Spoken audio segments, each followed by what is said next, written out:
and I think we had some missed. শান্তর golden duck আর হৃদয়ের পাকনামি ব্যাটিংয়ে শ্রীলঙ্কার দারুণ জয়। সিরিজ হারের পরে উপস্থাপকের প্রশ্নে একই বললেন অধিনায়ক মেহেদী হাসান মিরাজ। প্রিয় দর্শক, শেষ হলো বাংলাদেশ ও শ্রীলঙ্কার মধ্যকার ওয়ানডে সিরিজ, যেখানে প্রথম 2 ম্যাচে 1-1 জয় থাকলেও শেষ ম্যাচে যেই দল জিতবে তারাই সিরিজ জিতে যাবে এমন সমীকরণ নিয়ে মাঠে নেমে শ্রীলঙ্কার টসে জিতে ব্যাটিং এর সিদ্ধান্ত নেয়। আর ব্যাটিং করতে নেমে বাংলাদেশকে টার্গেট দেয় 286 রান। আর সেই রানের টার্গেটে ব্যাট করতে নেমে বাংলাদেশ লজ্জাজনক ব্যাটিংয়ে 39 ওভার 4 বল খেলে 186 রান করে অল আউট হয়ে যায়। এই ম্যাচে বাংলাদেশের হয়ে কোনো কিছুই করতে পারেননি নাজমুল হোসেন শান্ত। ব্যাটিংয়ে এসেই গোল্ডেন ডাকে প্যাভিলিয়নে ফিরেছিলেন তিনি।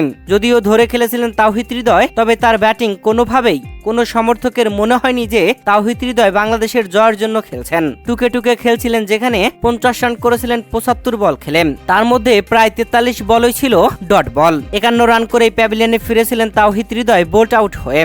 শ্রীলঙ্কার বিপক্ষে এই ম্যাচে 99 রানে পরাজিত হয়ে সিরিজ হারে বাংলাদেশ। আর বাংলাদেশ এমনভাবে হারের পর উপস্থাপকের প্রশ্নে সেই পুরনো কথাই বললেন মেহেদী হাসান মিরাজ। বললেন, খেলায় আরো উন্নতি করতে হবে, সামনের ম্যাচে ভালো খেলতে হবে।